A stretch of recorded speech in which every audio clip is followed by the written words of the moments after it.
Today, two of the biggest names in Web3 gaming debated on essentially the ethics of Web3 gaming, and I wanted to give my opinion and thoughts on specifically why this is not only important for Illuvium and Star Atlas, but also upcoming gaming developers in the future. Now, in no way is this meant to disparage Star Atlas because I believe they are, in fact, an ethical studio. And neither will I condemn Kieran for his tone and approach to the concerns he addressed in the debate because really I don't know if there is a right or wrong way of going about this. They both agreed to the debate, and going forward, I think they had set some standards for the crypto space. Now, I wanted to play one clip that sums up the debate and then elaborate on why this is important. They develop infrastructure, they develop relationships, they're part of Sandbox, another relationship that we have.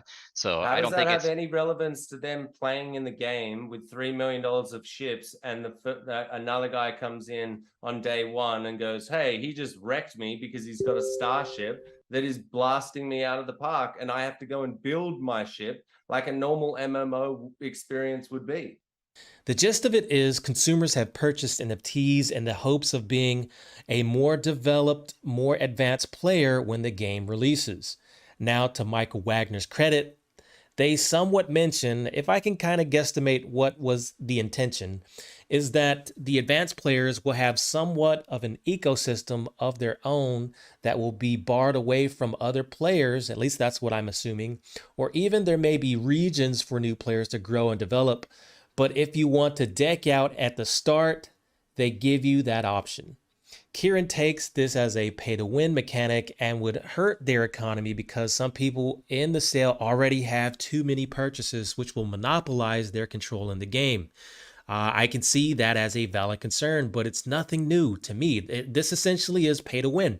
Now, if I didn't start out my video with saying I'm going to try to be fair and balanced in my assessment of the debate, I want to clarify that now. I want to be fair and not take anyone's side as an objective, unbiased spectator. The pay to win argument I feel is a gray area because I myself come from almost 10 years this July from Clash of Clans where we paid to max out our base. It was a kind of a pay to win. The stronger base you had, the stronger characters you had, the more you win. And it's no doubt the pay to win is a frowned upon issue that many consumers of the games don't like. No doubt, I think Illuvium Zero may have the ability for gamers to speed up their production, their buildings. I agree, the Illuvium Zero is more of a business side of Illuvium for investors, but when it comes to the main game, I think players will be on an equal playing field, and the Illuvium Zero side will be more of the cosmetic for the overworld. So I don't think the issue was too much about that. Really, the issue was about hurting the crypto community as a whole because the Star Atlas game won't have a playable demo for perhaps another 5 to 7 years. And if they had enough hires and were super ambitious, they could potentially arrive at a 3-year mark to release something, but people have already spent millions on in-game assets and the coin is pretty low. Now, I feel myself, this is the issue. Both Illuvium and Star Atlas are perhaps the furthest along over many other gaming companies that want to release a AAA game. The reason why it's so crucial to have this addressed is because these companies will be the foundation for other future gaming companies to pair it from. Meaning, when something works and has a big fan base, mass adoption, other studios will take the same ideas and same concepts and try to implement them into their own ecosystem, their own development because it works and it's popular. I feel this is important because you will have studios like Electronic Arts, Zynga, and Digital Homicide that put profits over quality and in consumers.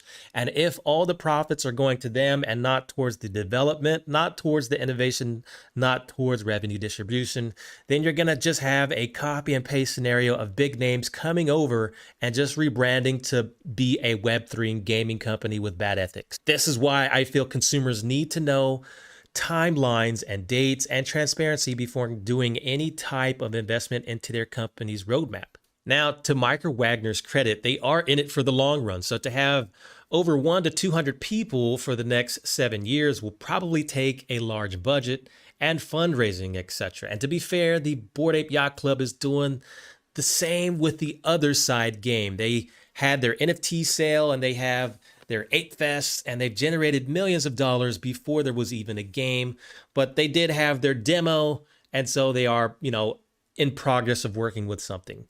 So I don't really have an opinion what is the correct way for them to go about developing the game. I think pay to win will sadly inadvertently come over to crypto if it hasn't already, in the form of NFT auctions, giving players advantages before the release. If Kieran was hinting more about the ethics of having a sale without telling consumers there won't be a game for the next 5 years, then that also has merit. And look, I understand the concept to make a level playing field for all players. World of Warcraft players will tell you they hate the updates, giving new players easy leveling bonuses that took them years to reach. So that's also valid. To be fair, I also have my concerns with illuvium's revenue distribution. I've been in 6 different node projects that give yield and they all crash and burned. I wanted to talk to Kieran or Aaron about this and see what they have to say about, revenue distribution, because I feel this is what a lot of people will be in it for. But what I can say, and the reason why I wanted to do this video, is that the first gaming companies to create a game that has mass adoption will basically create the blueprints for future gaming companies to follow. So I think this was a much needed debate, and hats off to both Kieran and Michael for doing this. If you guys want to check out any other topics that I do, I'm doing tons of Illuvium content and perhaps even Star Atlas.